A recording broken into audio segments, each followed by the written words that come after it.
Hey everybody, welcome back to the Hiraeth and Other Words podcast. I am your host, Timothy Mangle, and this week with me is Julie Werdt. She's a local lawyer and running for judge. Yes, common pleas judge, yeah.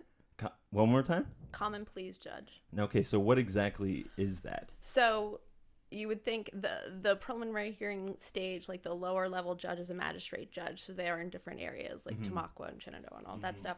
Common pleas judge is a judge at the courthouse here.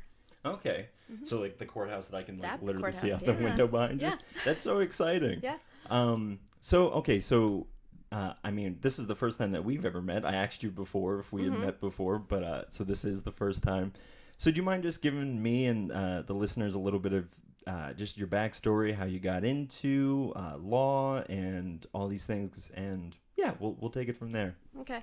Well, I grew up in Pine Grove, so I graduated from high school there, and then I went to the University of Pittsburgh. Nice. I studied art history and business. I was really? a dual major. Yes. Don't ask me the names of any paintings or to identify them because I won't be able to do that. But That's funny. art history and business. And then I went to Widener University School of Law in Harrisburg. Okay. So when I graduated there, I actually clerked for a judge here in the county, and I've been here the whole time. Wow.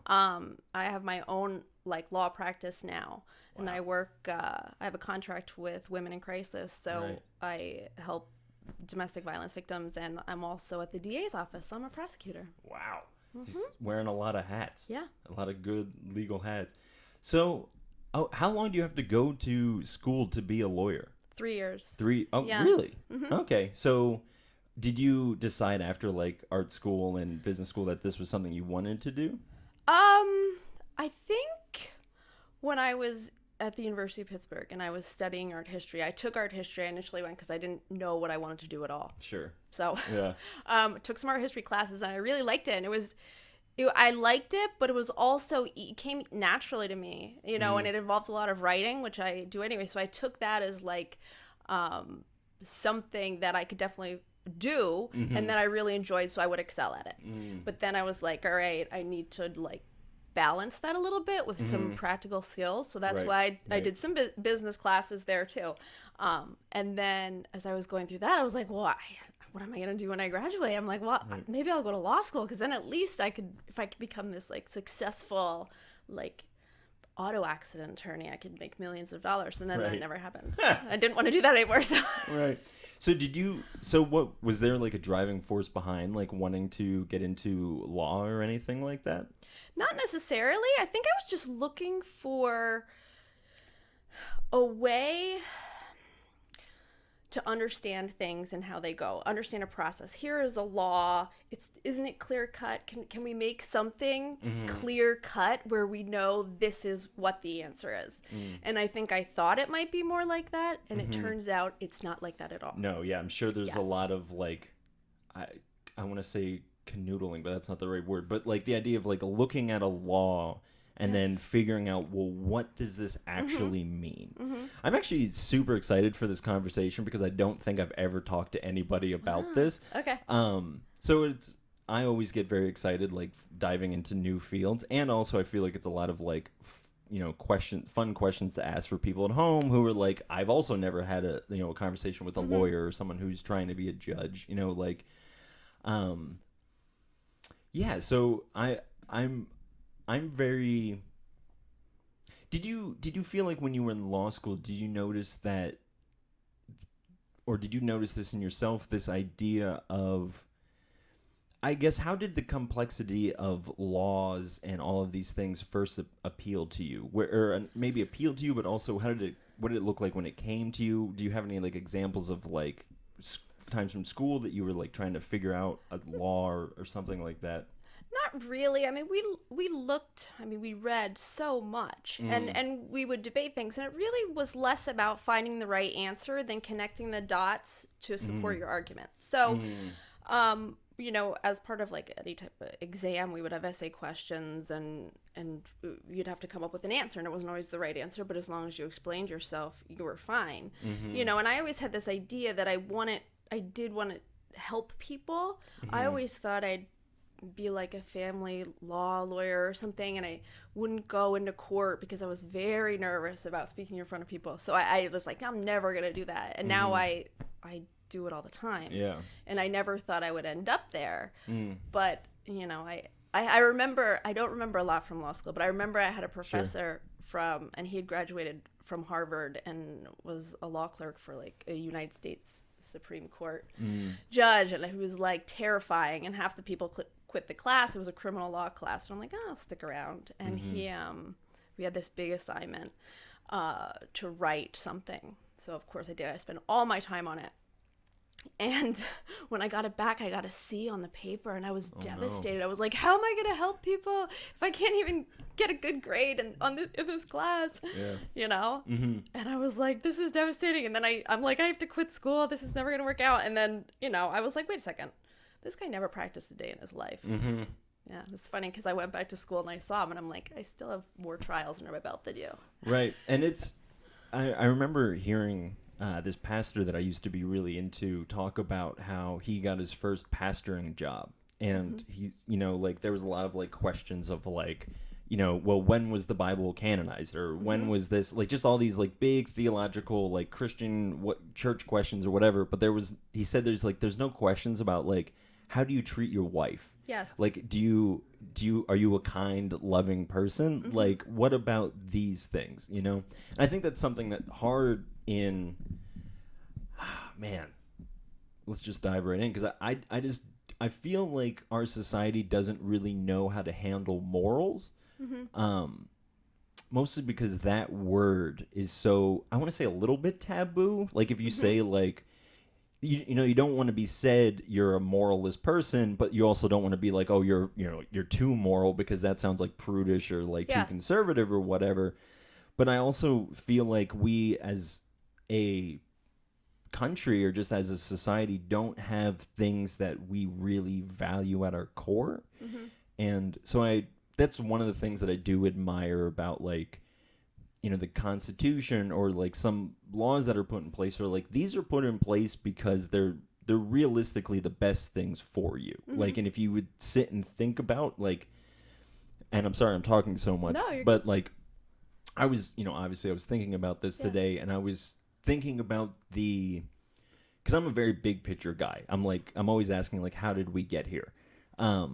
And I think about like societies for the longest time didn't have this idea of a free individual.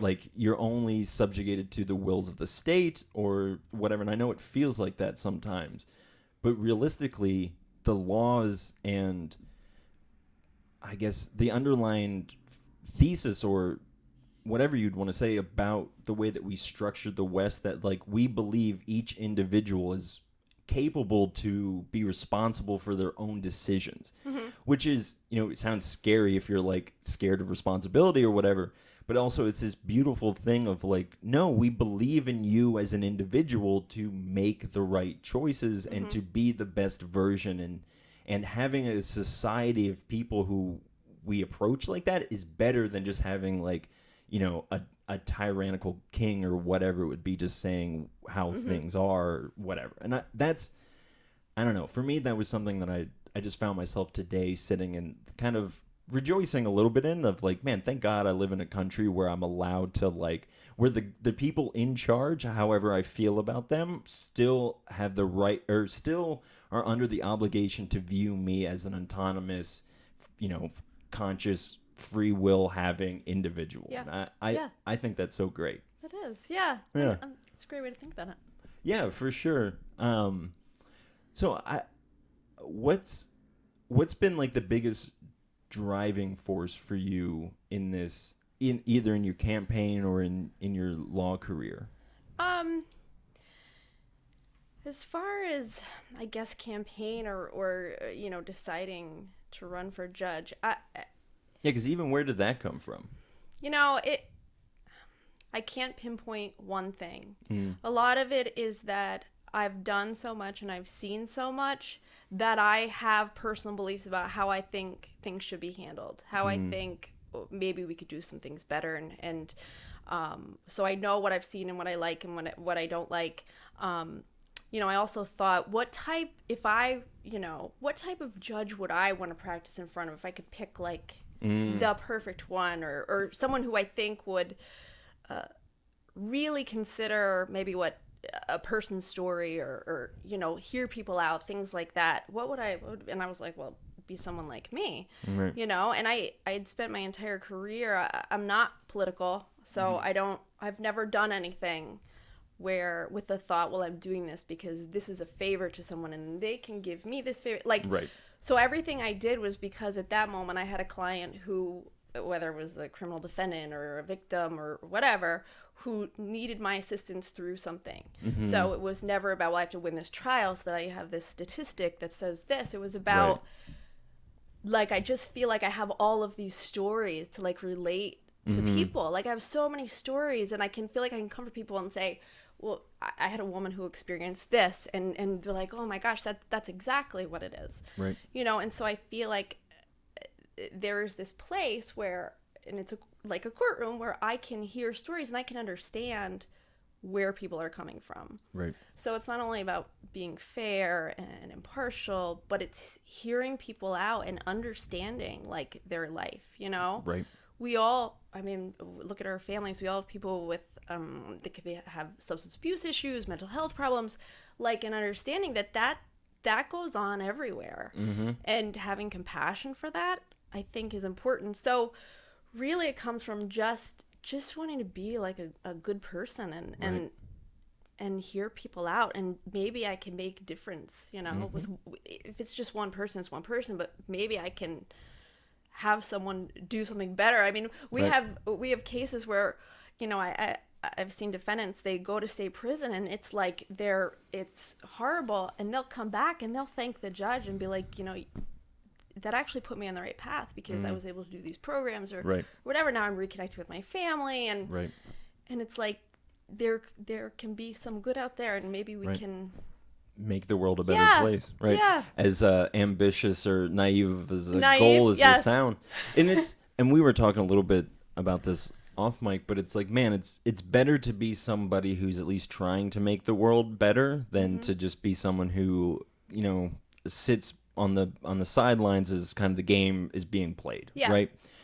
And and it just sounds so cliche or whatever, but it's like, man, you just don't know the impact of one good deed, and because the world is just so easily filled with negativity and all the synonyms for that. But it's a thing of intentionality to choose to be doing good, to like you're saying, to sit back and be able to, be, what's the right word? Unpartial, not partial, unbiased, all of these things. And I really do appreciate that you understand that people didn't get where they are just, in a puff of smoke. Like, it actually, there's a history of events that happened to lead that person, regardless of, again, if it's a victim or somebody who's the victor, or not whatever the word would be, causing the harm, the abuser, that they didn't just like wake up and like decide to be this person. And the same thing with drug addicts. It's like, you just, I remember saying this to somebody one time, and I can't remember if it was on the podcast or not. I think it might have been, but I remember saying, I'm like, no drug addict I've ever met has been like, I had a good life. I got here, just, I don't know how I ended up here. Most of them are pretty much like, I can tell you like what happened to me and like how I got here. It's pretty clear for them. And so I think, again, we're at this weird intersection in society of being able to see, like, because I see these debates a lot online, and I'm sure you do, the idea of like mental illness versus choice and all of those things.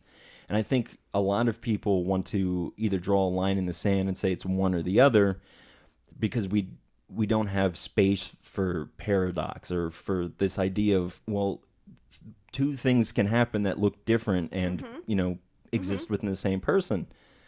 So you have somebody who's has whatever depression is, or manic behavior, bipolar disorders, personality disorders, whatever it is that these people are subjugated to, but then they also have to the extent of their ability to make choices, you know? So it's,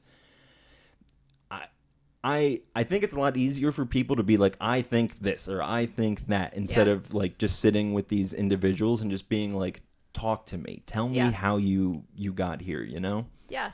Have you always been someone who's like listens or like wants to like see how a person has gotten to where they are? Is that like been a big trait? Like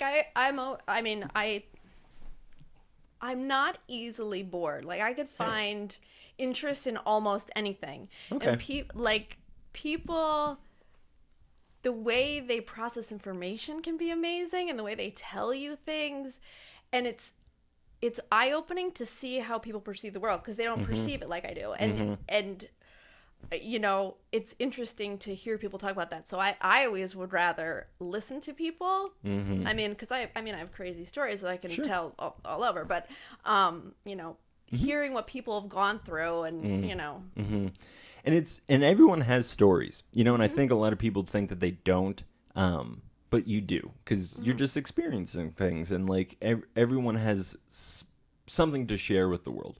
And I also really like the idea of, and this is something that I'm not a very good listener, and I would love to be a better listener. That's part of why I do this, because, you know, I learned this from Jesus, and I know I've talked about this before on the podcast, is whenever somebody would come up to him and ask him a question about, like, you know, what do you think about this or whatever, he would always say, well, what do you think? And I love that for two reasons. One being because you can start a conversation from the other person's perspective and then instantly like know how like their jumping off point, but also they're going to fill you in on the gaps in your own perspective, right? You're going to see something if you're coming to a person with, if somebody comes to you, just whenever, if you ask a person a question or like the Jesus circumstances I just set up, if you learn to listen properly, those individuals will teach you something that you didn't already know, or show you something that you already didn't know. And that is one of the best mindsets that I think any person can develop, is this idea of whoever you're with is their own universe. They're this crazy phenomenon that's different from you and different from me, and, you know, just different from everyone. And how they ended up to be this crazy whirl of, you know, stories and emotions and experiences and feelings and trauma and victories and all these things. It's like you just couldn't even begin to know that about a person until you like learn to listen and sit with a person. Yeah. That's funny, because that's usually what I do with my children when they ask me questions. I'm like, well, what do you think? Because just to get their perspective, and it can be almost anything, but that's kind of how I approach it, just to figure out like, what are you leaning towards? Well, kids are the best when it comes to that, right? Because like, they don't have the words to describe anything, so they're grasping at straws, and they're using like the most childlike answers that they can come across. Is just like, well, I think this, or like whatever. And that's like, one of my friends just had a baby, and whenever like somebody in my circle has a baby, it's always like, what do you know that like I don't yet? Like I'm just so curious about like, how do you, you know, what are you seeing right now as your brain's developing, and just like you're living in this crazy world. I remember this one time, me and a buddy of mine were standing outside of just down the street in front of a coffee shop here. And one of our other friends' kids walked outside, and he was eating something, and neither of us knew what it was. And we asked him, and he told us. And that just sounds like it's not like any big to do. But when something that you saw be like a little squishy thing of tissue and bones, like can give you information that you didn't have prior, that's a crazy phenomenon. I'm just like, how did you don't even know what to think is yet, and you're like telling me things I don't know, you know? And I think like there's something really beautiful about that, because I get like so caught in the muck of like all the complexity of the world and stuff, instead of like looking at a child and just being like, I just want to learn to listen, or learn to see, how you see the world. What do you think? I mean, what do you think has been the best thing, the that you've encountered in your career, and maybe would have been so like the less so great things? I mean, I know you work with like a lot of victims of abuse and all those things, so I don't really obviously want to go into that. Yeah. But I mean more of like, what have been the victories for you personally? What have been the defeats, or what does your high and low moments look like? That's a good question. I think it's less about a specific moment than it is about feeling like a confidence that I had. So Or like you achieved something like yeah, that?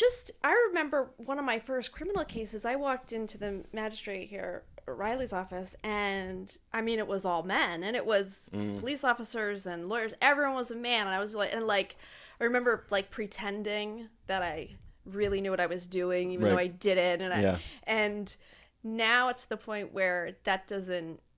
Like it doesn't even like I have more confidence and it's from doing what I do so it's little things like that. I look back when I was more naive and scared, or times when I've stood up for people, and I think like I remember one case I had, the defendant who had threatened the victim. It was after court was supposed to end, but he came back in and he started like threatening her there in the courtroom, and I jumped right in front of him and I started yelling at him, and then I look back and I think, oh man, that was kind of dumb. He could have really really been hurt. But it's little things. I don't remember specific cases, and I couldn't tell you how many trials I had or anything like that, but I can remember specific feelings of feeling like like the right thing happened here, or the right thing didn't happen and this is what should have happened, and then being concerned and not sleeping for a couple days because am I going to get the call that something happened? You know what I mean? Right. So it's more about specific instances where I felt a certain way than any like, oh, I won this trial. Right. And I think that that's like definitely a better way to come at it, right? Because again, like if the goal is just make the world better, again, broad and vague, but like totally doable by like seeing what's in front of you and taking that and making it better, to whatever degree you can. And it's, man, I really admire or just anyone who would be able to be willing to go into like law or any sort of thing where you have to deal with the fate of individuals, right? Because that just has to be terrifying, because again, you just go back to this whole balance of like, I want to make sure that, again, if it's an abuser, I want to make sure that your victims are taken care of and they get the justice that they deserve, but also, and that you get the, that you have to go and you have to pay for the crime you've done, but also that there is a hope for you to walk out of that. And that's like really where my heart, like if I was concerned with the criminal justice system and all, it would be prison reform. I think for me is like one of the biggest, like, this is supposed to be what do they call them? Like correctional facilities, right? Like you're supposed to go and be corrected. And, again, like it's the problem is that all these words sound so harsh, and like, you're like, you're guilty and like you need correction and like all of these things. Cause it's like, we just live in this society where it's just like, you're just bad and just, you're in the bad people group now. There's no nuance of like, well, maybe you had a terrible childhood, or maybe all you've ever known is dealing drugs or whatever it is. I think, like I said, for me, that would be my heart of like, how do we send these people to these places, and hope, and not just hope, because hope is a beautiful thing, but actually set into place things and programs that will actually help redeem these individuals. But then in my head, I can hear, another voice being like, well, they have to choose to want to be redeemed, right? Like, and that's a whole nother issue. Yeah. And they have to choose that, and then is there a mental health issue, and is that affecting their ability to make that choice, to do that? And it's like, are they just playing that up because they know that, a compassionate person will eat that up, and then they're just being manipulative, and it's a whole other thing, man. And that's why the word judge is the word that it is, right? Like, because you have to sit there and be able to be like, no, like this calls for more than just like black or white. Yeah. Right. So, well, and just kind of going off of that, if you were to become a judge, what would you hope that would look like for you, or hope that you would be able to do in that position? Well, I mean, judges do so much stuff. Right, Some of and it is yet- very, some of it's very, it's like a formula, and you go in and you do your stuff, and you can get your name change, or, you know, I think what it would look like for me is, and again, a lot of this is, we started something called drug court. So they do drug court now, and that's run by Judge Goodman. And what I think that does is, know that that's a focus on people who have addiction issues. But what it does is it forces them to be introspective. So every once in a while I get to sit on drug court, and it's like my humanity can be restored, because I feel like the people in there, they come in, and the judge is very like, well, you know, how are your kids doing, and how's your mom? And there is this connection, and it's so hard to do that because of how overloaded the system is to do that in every case, but it's effective. So is there something we can do to really bring that together? And it would be nice to have something like that, to have like people who maybe are very violent offenders, but they have something low level, and if they get involved in the prison system, and they could go down a bad road, but maybe we could do something else. And it was funny, because I actually saw a woman who gave, I was watching something on YouTube about a woman who gave, she's a judge, and I believe she might be a judge in New York, perhaps like the Bronx, Harlem, something like that. Yeah.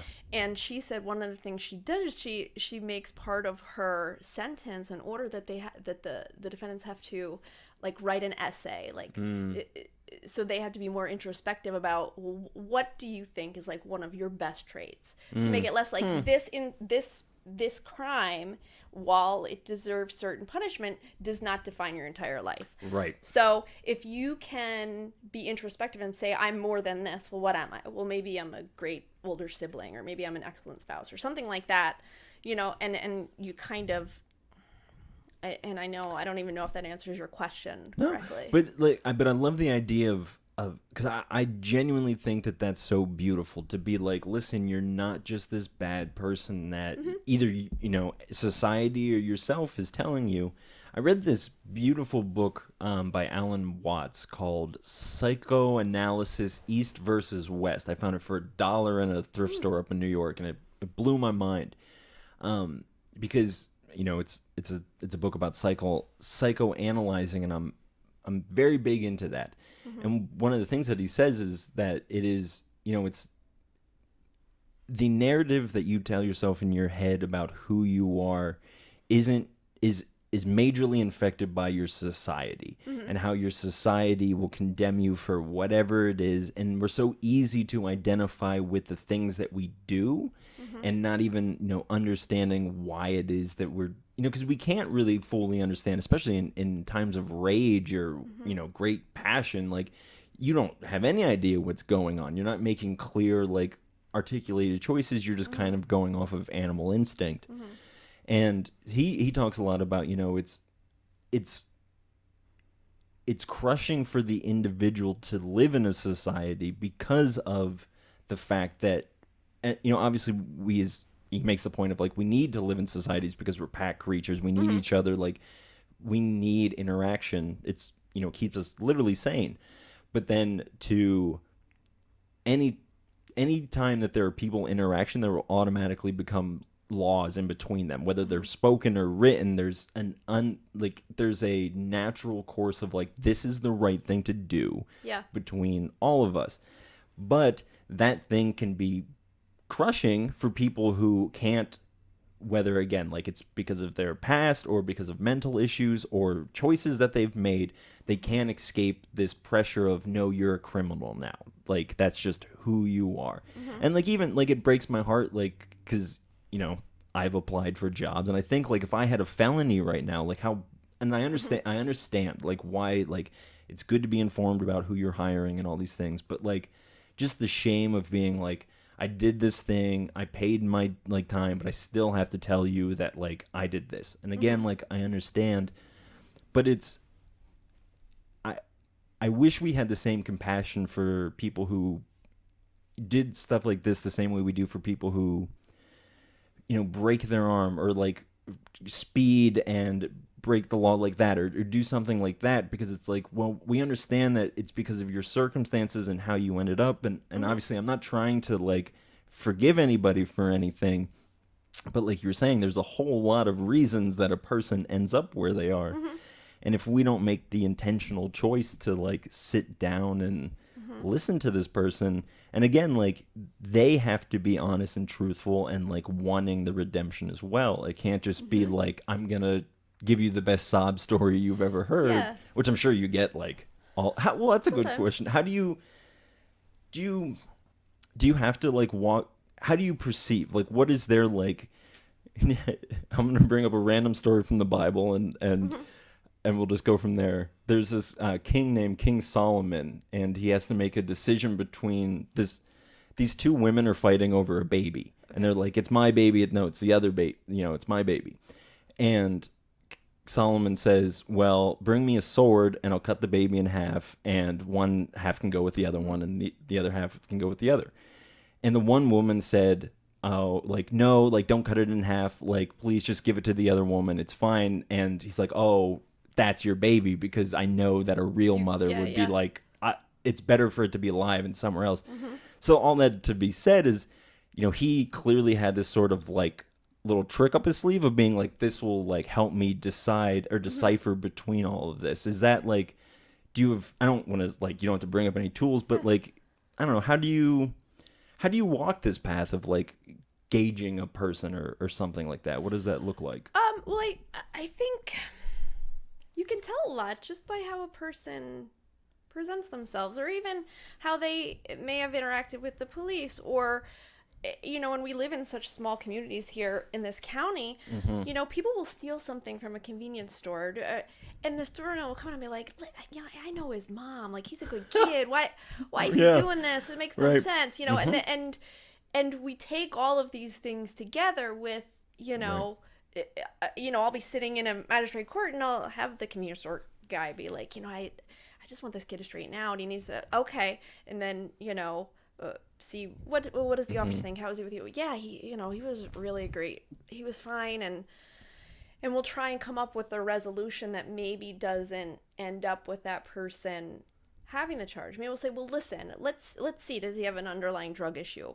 Is this appropriate for maybe a drug court? Could he get ARD? So that's like a program where you do before, that allows people to do like a probation, but then they can have their record expunged and it completely goes away. Right. So is that something we want to do because we think they need more help with maybe like a mental health evaluation, substance abuse treatment, something like that? And we can kind of work it out. But I think that's the benefit of living in our smaller towns that we have, our little area, that we I can get that input from a lot of people. Right. It's a lot easier than like in a big city where like somebody like comes in and robs a liquor store and then they're just gone into the ether of a million other people, And I think that's really great. Because I think, again, because it's not like they didn't just, there isn't this thing called the law that exists and you offend it, or like it just, the law is just this complex thing of these rules and whatever that overlap, but there's people that these laws are supposed to help and represent and keep safe and all of these things. So you want to go back to the person, and again, taking the example of the convenience store, of being like, well, like, what do you like? How do you see this playing out in a fair and just way? Because I think that's good to be like, to get that person being like, obviously you don't have to go off of it, because if they're a crazy person and they say, we put them on a rocket and we send them to the moon, like it's like, well, we can't do that. So, like, I think that's great, because you're bringing the offended party in as well. And again, if it's about reconciliation or redemption, then that's really where that's brought about, because you're talking with the person who's been offended, or a victim or whatever, and you ask, like, because again, it's about what I feel like you're saying is this idea of feeling the intuition, or just like being able to. I mean, we all can tell when we're in the presence of somebody who's like, oh, we should be a little like, this guy seems like it's a little sketchy or whatever it is. It's. I mean, I trip out about the fact that like nonverbal communication is like not even just like the majority, but like the vast majority of how humans communicate. And it's crazy because it's like, well, what it's this intuition or this, second voice that we're feeling of just like it knows and it understands. And that's, yeah. And again, because we have a society that's very like focused on like I can only do things if it makes sense or if it's very logical. And then you talk about like intuition or like gut feeling about things. And then people get a little bit like, oh, I don't know what that means.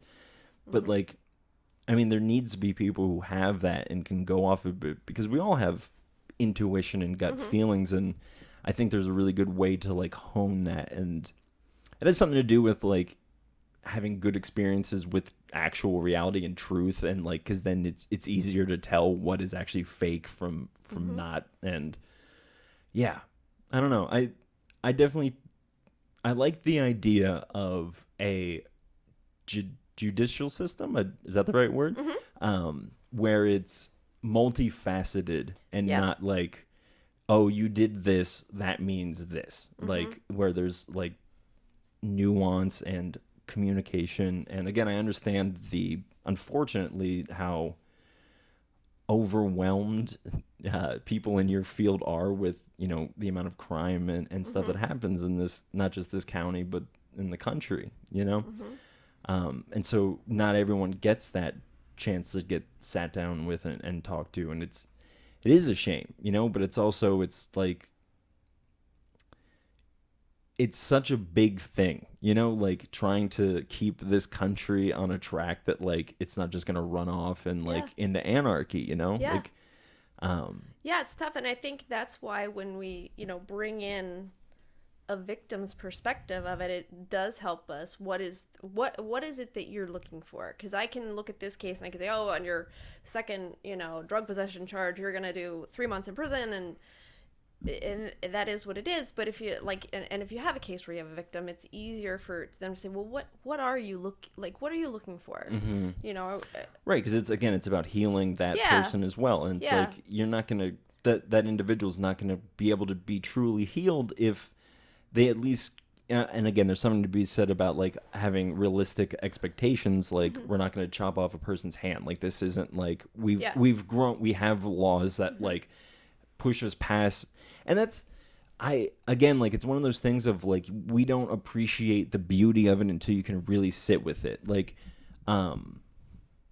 like I couldn't imagine living in a society, and like I'm not trying to point fingers or blame or speak poorly, but where the fear is if I steal, I lose my hands. Like, and that's not just a fear currently in the world, but it's always been a fear. Like there's always been the balance between how do we interact appropriately with each other, but also not like over punish people, like, because then people just live in fear, and we can't have a society of people that just live in constant fear, because there's even something to be said about the psychological damage that would do on a person, and then that would just cause more like wanting to do negative things because it's just fear. I think it's like I don't know if you know these things at all, but on YouTube there's like long like meditation music, like just very calm, like whatever. If you don't listen to them, I recommend just listening to them because they're very calming. And I remember reading a comment on one of those one time, and it said something to the effect of, imagine what would happen if we played this in a jail cell at night, or something like that, you know? Or just this, and I love that idea of like, what if we brought actual healing into this system, because it's again, it's not just the matter of like, we told you not to and you did it. Like it's, oh, there are issues going on behind the scenes that like, we need to, just have the balance for it, know where to send you into the right place. And I do think that there should be like, and obviously like, I'm not saying this to you to be like, I'm not going to vote for you unless you do all these things. Like, I'm not saying that at all. It's just like me fantasizing about like this, again, like because I don't think we're a real full society unless we're actually actively trying to better the least of these, you know, like, and I'm, you know, the saying of like, you know, you're only as strong as your weakest link, and that's absolutely true. Yeah. So I don't know. Good on you for being in a system where hopefully that, you know, we're continuing to make that link stronger and all of those things. I can only hope. Right. I mean, well, and it's just like, you know, it's just I feel like it's a fight every day, and some days it's a loss. It's you know, it's a lost battle, or you know, you see someone who you've represented and they may have had a horrible drug problem and now they're clean, and knowing, doing this for as long as I've done it, like I see a lot of the same people sometimes, and when they look healthy and clean, it's like, yeah, you know, good for them. And then sometimes it's a heartbreaking day and you see them and they're thin and you could tell they're using, and you know, it's like, you know, well, yeah, let's try again, right? You know? And I think that's the, like, that's the beauty behind it all, is to being able to be like, because it's not just that you're doing something that's good, because it's easy to just sit and just be like, oh, all these beautiful things and whatever, but it's the fact that it's like getting your hands into like the nitty gritty, right? And I think for, especially nowadays, like it's really easy to just put like a post up on social media about how it, like, it's some encouraging quote to help the world to get better or something like that. It's like, well, that's nice and it has its place and like it can be encouraging, but if you actually want to make the world a better place, you have to do the things that are very uncomfortable. And for some reason that those things go hand in hand. You know, you can't have a more beautiful, well, what I always say is you can't have a resurrected Christ without a crucified Christ. Yeah. So the world needs, it needs to get worse before it gets better. We can't just sit and just pretend that everything's okay. We can't just sit and like say a bunch of positive things and then again pretend it's okay. We need to be engaging with the people of the world who need help, you know? And God, I was reading a Spider-Man comic the other day, and there was this quote by Aunt May, and it was she was helping some criminal or something, and the criminal was like, you know, I don't deserve this, and she said, help isn't something that the or people in, oh crap, I dropped the ball on it. It's something along the lines of, the people that are in need, they don't deserve it, they're owed it. They're owed this help, because it's even implicit within the word of I need help or I'm in need. Those are words that imply other and other doing something, but it's the task of the individual to want to choose to help.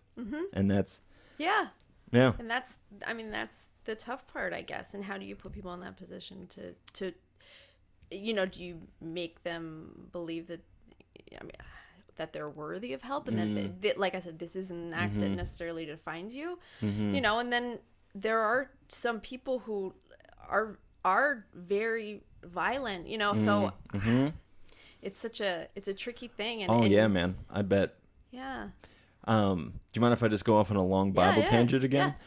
So because of this conversation, I was thinking, and there's this book in the Bible called Judges, and it's about judges, believe it or not. And I'm sure most people don't know this about the Bible outside of Bible nerds like myself, but there's actually a very strong political and like just say a political narrative driven through the whole Bible, because the Bible begins with the forming of a society, and then it builds to the society of Israel. And if you're a brave enough soul like myself who have read the Bible many times, you can see this clear through line of the people of Israel not understanding how to have this balance between law and what, you know, perspective on realities. And so out of that rose these figures called judges. And so I was thinking about them today, and they were just these individuals within this time and space that had to choose, like we've been talking about this whole time, of like putting themselves not just like at afar and like being like, this is what you should do, but actually like going into the nitty gritty. Like a lot of them were warriors or whatever, but they're like, I'm going to go into this because it's the only real way that I can see what the thing actually is, you know?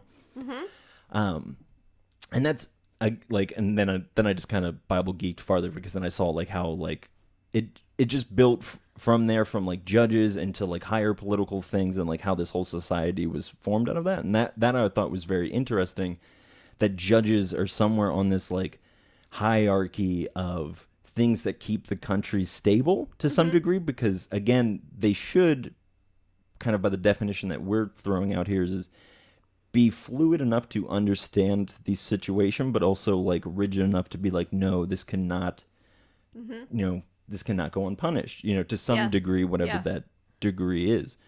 And man, what a not fun job. Yeah. I won't say not fun, because that sounds bad, but what a hard job, just like trying to finding the right balance. And and we see that too, like, I do enough again that some judges, they'll come in and they'll say, all right, well, I'm going to let you out on bail, but I want you to do this, I want you to do this, and I don't want you to do whatever. And they come back in and they're like, I gave you your shot. Yeah. And you told me you were going to do this. Right. And you didn't. And now I have to, keep you in prison or like right. whatever. And so, I do see that where they'll remember who the people are. And, right. Yeah. And it's I think that's important as well, because again, like, you're understanding that and just seeing like, a person sat down in front of you, and then on the list it says this is the third time that they've done whatever, and it's just like, oh, third time, that equals blah blah blah. Again, it's so heartless and callous to just like to see them as an equation and a figure, rather than like a living, breathing thing. Yeah. And again, obviously the balance is like, how do you, but like maybe, and it's easy for me, because I guess I haven't been the victim of like anything very violent or anything that's really been traumatic to me in that sense. So I maybe am more forgiving, or it's easier for me to be like, oh, like, of course we can fix these people, because no one's ever punched me in the face really hard, and I'm like, oh, maybe if somebody did, I'd be like, well, I feel a little bit differently now. But I also, and again, this is just like my weird struggle of just sitting with people and just being like, well, I know you're only here because of whatever happened to you, but I also know that there's a certain way to treat people. And then that's usually where like where I'm like sat, like just being like, I don't know what to do other than to just love you and just be like the best version of myself. And like, hopefully, I mean, obviously there's a whole law system that is hopefully going to be able to help them and redeem them. But so that leads into a good question. How would you encourage individuals to help their society so that because I think it's a lot easier to just be like, oh, there's judges, they can just figure it out and they'll fix it, and like they'll be the people, or like police officers, and obviously they have their role and they should be handling things that other people shouldn't. But I don't know, is there any sort of encouragement that you would give to just your average run-of-the-mill person, just of how do you make this town better? How do you try to get rid of crime? How do you do whatever? Well, I think, I mean, what I see is like, and I think there has to be a legitimacy. So I think people, and I've read things about this and talked about it, but if people see the people who govern them and the police officers as a legitimate authority for whatever reason, they're more likely to follow the laws. And so I think that's one aspect of it. I think also people need to be more accountable for their own actions and be like, I did this. And I know we had talked about like redemption, and part of that is saying like, listen, I did this and this may have been a mistake. But it's that I think our society would benefit from people having more self-esteem and like instilling that in our children. And how do you go about that? It's such a complex system that we need to put together so that we can, because you don't want to inflate anybody's ego, right? And then but you also don't want, because again, like, it's all back to the individuals, but like, you don't, like, my girlfriend one time told me a story about she used to work at this Home Depot that was located next to a prison. And so she said, like, she'd be, like, sitting in her car smoking a cigarette on her lunch break, and, like, she's like, it would happen to me multiple times. People would come out of the prison, and they're just like, can I have a cigarette? Because I literally have nothing else. Yeah, yeah. And, like, she's like, yeah, like, of course you can, because, like, you're a person behind all these things. Like, she's like, I don't know what got you in there. Like, it could have been the most awful thing, but now you're out. You did your time. You just need a cigarette. Like, I understand. I would probably need one too. And I think that that's like we talked about earlier, is just getting past this, like, this place of, like, all because, you know, obviously, again, like, keeping everyone safe and understanding, you know, a person's history is important and all those things. But I don't think it's best for anyone to just constantly be looking at any individual and just being like, you're this person, you are this person, regardless of what happened. I understand, like, you know, in AA or addictions, you need to, like, affirm of, like, I'm an addict and I always will be an addict. That's different, and that can be crushing, like, if you allow it to be, but it's more of a positive affirmation about the negative side of you, of being like, I know I have this thing, and it's the thing that exists around me. It's not me at my core, you know? And I think because it's so much easier to just be like, you're a lawyer, you have hair, it's so much easier to just quantify the things that you can see with your eyes, or, like, the things you've been told or whatever, than to actually, like, God forbid, go into a person and, like, explore the like I said, the universe that is the individual. You know? And I pick up, like, weird little quotes that help me along in my life, you know, and one of them being, and I think it was Mr. Rogers who said it, something like, you can't hate someone after you hear their story. It's difficult to do that. And that's something I think about a lot. Like, if people would take the time to kind of understand where someone's coming from, they may not hate them. They may not agree with them, but at least there's that, you know. There's the negating of hate, which is important. And I think people, when you talk about where do you start, I think for me it's looking at life like, I'm not owed this. Like, I have rights as under the Constitution, but less of what is owed to me and more what is my obligation as part of the society. Does that make sense? So it's not like, well, I deserve to have whatever because I'm this and I'm that. It's more like, what is my obligation because of the job I have or the role I play, you know? And that's characterized as a million things. So, like, what is my role as an attorney, and what is my role as, like, a mother? Like, what is my obligation? It's not like, I want my children to behave and they need to get straight A's. It's like, what is my responsibility to them? Like, it's to teach them how to navigate life, not to do well so it reflects like, oh, I'm doing an excellent job. Right. Does that make sense? Oh, yeah, absolutely. So I think if we could look at society like that, and people will take advantage of you, and that's, it's going to happen. It's going to happen. You need to look at it as, what is my obligation? I'm here, trying to make things better. What am I obligated to give back? Right.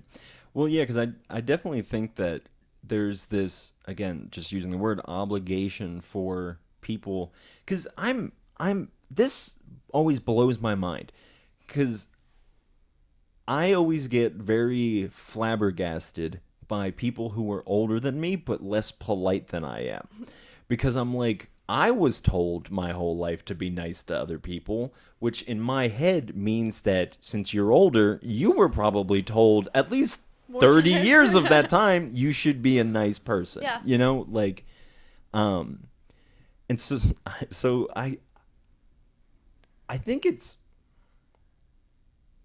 I think we were talking a little bit about this off mic and in this podcast of, like, it's easier to just sit on the sidelines and be neutral, do a little bit of bad here and there, do a little bit of good here and there, and just kind of, like, do whatever, than it is to try to just, I'm only going to do good. And, like, maybe that's, like, a fool's errand, but boy, it's better to be trying to run up that hill than to just kind of be, like, I don't know, passively just letting the world just go by you or whatever. Yeah, and I do you know who Brene Brown is? Have you ever read her No. stuff? She writes books. She's anyway. One of the things that she often quotes is this "Man in the Arena" quote by Theodore Roosevelt, and I actually put it on my Facebook page. But it's like, you know, don't judge me unless you're gonna get in the arena and fight. And sometimes, you know, you win, and sometimes you don't win. But the idea is to dare greatly. So. It's easy to sit on the sidelines and say, well, they should have done this, they shouldn't have done that, or this is the way things should be. But it's a whole different story to say, I'm going to, like sometimes I feel I'm going to stand up for someone here and I'm going to go to court for them and I will fight tooth and nail and I may lose terribly. Right. But the victory for me is just stepping into that space and having someone say, like, this person has my back. Right. You know? Yeah. Well, we're coming up close to an hour. Is there anything you'd like to say to wrap this up? Not really. Yeah. Yeah. Well, good. Thank you so much for coming on and doing this. Thank you for having me. Yeah, like I said, I get really excited when I get to be able to talk to. I have a big problem of just like being like, these are my thoughts. I'm going to throw them at whoever will listen. So it's nice to sit with somebody who knows an area of something, and then instead of me just being like, this is what I think, and then it's like, well, what is the actual world? Because like you said, like obviously a judge does so much more than like just sit in a courtroom all day and just be like, you're wrong, like guilty, not guilty, or whatever. You know, like it's a lot more of that, and it's so. Having that perspective is such a beautiful thing because society is filled with that, filled with people who just, you know, have a different perspective on life because of their experiences, because of their careers, whatever it is, that the way that they perceive life and the way that they, you know, just engage with it is different from person to person. And if there's anything we're saying through this podcast is every person is unique. Every person is a universe. And yeah, I don't know. There's just a lot of fun in exploring individuals. Yes, there is. Yeah. So, thank you so much for coming on. Thank you for having me. I appreciate it. Good time. Yeah. So thank you for listening, everybody. I guess we should say that. Yeah. If you are new to the podcast or whatever, depending on how you're listening to this, we have video and audio versions. So if you're watching the video, subscribe to the audio. If you're listening to the audio, subscribe to the video, and you'll see me waving.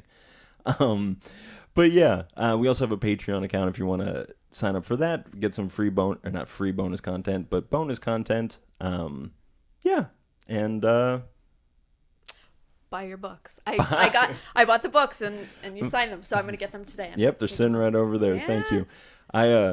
I have way too many like stuff because I'm a musician, like I'm an author, and then I do this, and like I feel weird cross promoting like my books because I'm like, well, this isn't. Yeah. Well, thank you for that. But I have books. If you want to buy books, go ahead, buy books. I won't stop you. So thank you. You're welcome. All right, gang. Thanks for stopping by. Make sure that you love your neighbor as yourself and that you love yourself. All right. Good night, everybody.